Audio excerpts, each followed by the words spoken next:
자, 이번 시간에는 전통과 세계의 만남이라는 주제로 우리가 가지고 있는 전통 문화를 어떻게 하면 세계화시킬 수 있을 것인가에 대해서 이야기 나눠보도록 하겠습니다. 교과서는 108쪽부터입니다. 교과서를 먼저 읽고 나서 보면은 더욱더 이해가 되겠지만 교과서가 없는 경우에는 일단 이 강의를 듣고 다음 시간에 교과서를 보면서 마인드맵 정리를 하면 좋겠어요.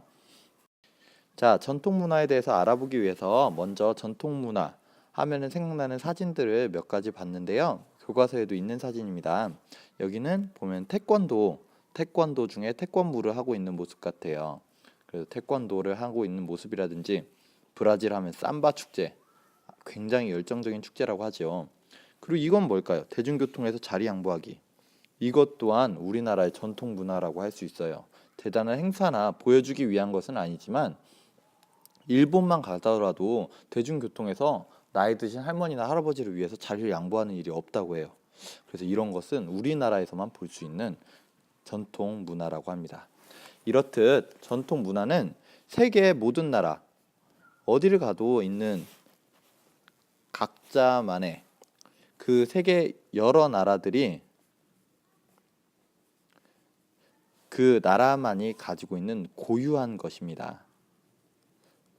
이 고유한 것들은 중요한 가치를 인정받고 있어서 그 나라 하면은 이 전통 문화들을 떠올릴 수 있다고 합니다. 자, 전통 문화의 역할은 뭐냐면요. 첫 번째는 연결고리 역할을 하고 있어요.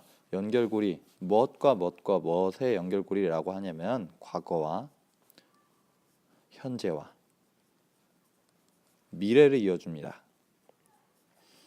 앞에서 봤던 대중교통에서 자리 양보하는 것, 이것만으로도 우리나라에서는 윗사람을 공경해주는 우리나라의 전통 예절이라는 그 전통 문화가 과거의 우리 조상님들과 지금의 우리, 그리고 우리가 앞으로 키워나갈 아이들의 모습까지도 서로를 연결해주는 이 연결고리 역할을 하고 있다는 뜻이에요. 그리고 두 번째로는 이러한 전통 문화는 굉장한 그 나라의 이미지를 만들어줍니다. 그래서 태권도라는 이미지를 가지고 있는 우리나라, 굉장히 사람들이 강인하다라고 생각할 수 있겠죠. 또 그 양궁이나 국궁과 같은 활을 굉장히 잘 쏘는 민족이라는 그런 모습들을 우리는 전통 문화를 통해서 우리나라의 이미지를 바꾸어 나갈 수도 있는 것입니다. 또 이렇게 우리나라를 대표하는 이미지이기 때문에 굉장한 돈이 됩니다. 돈. 앞으로 우리가 성장해 나갈 경제 성장 원동력이 될 수도 있다라는 것이에요. 그래서 이러한 우리가 가지고 있는 사물놀이, 국악, 국궁, 태권도 등등의 여러 가지 콘텐츠가 앞으로 공연이라든지 애니메이션, 만화라든지 영화라든지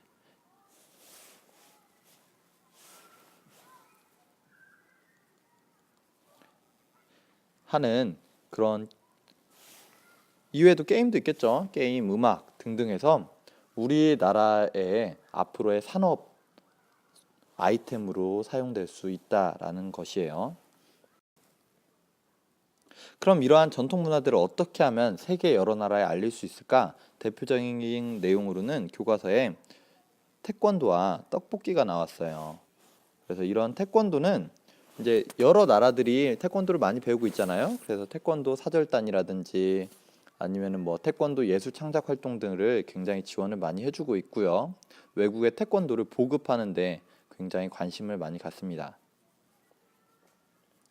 우리가 가지고 있는 고유의 가치를 잘 알리려고 하는 것이죠. 떡볶이도 있는데요. 떡볶이는 외국에서 이름을 바꿨대요. 토포키라고 이름을 바꿨다고 합니다. 이렇게 이름 바꾸니까 훨씬 더 외국인들이 읽기도 쉽겠죠. 그리고 이 떡볶이 맛을 우리나라 고유의 맛도 있지만 다양한 나라 사람들의 입맛에 맞게 다양한 맛으로 바꾸고 있다고 합니다.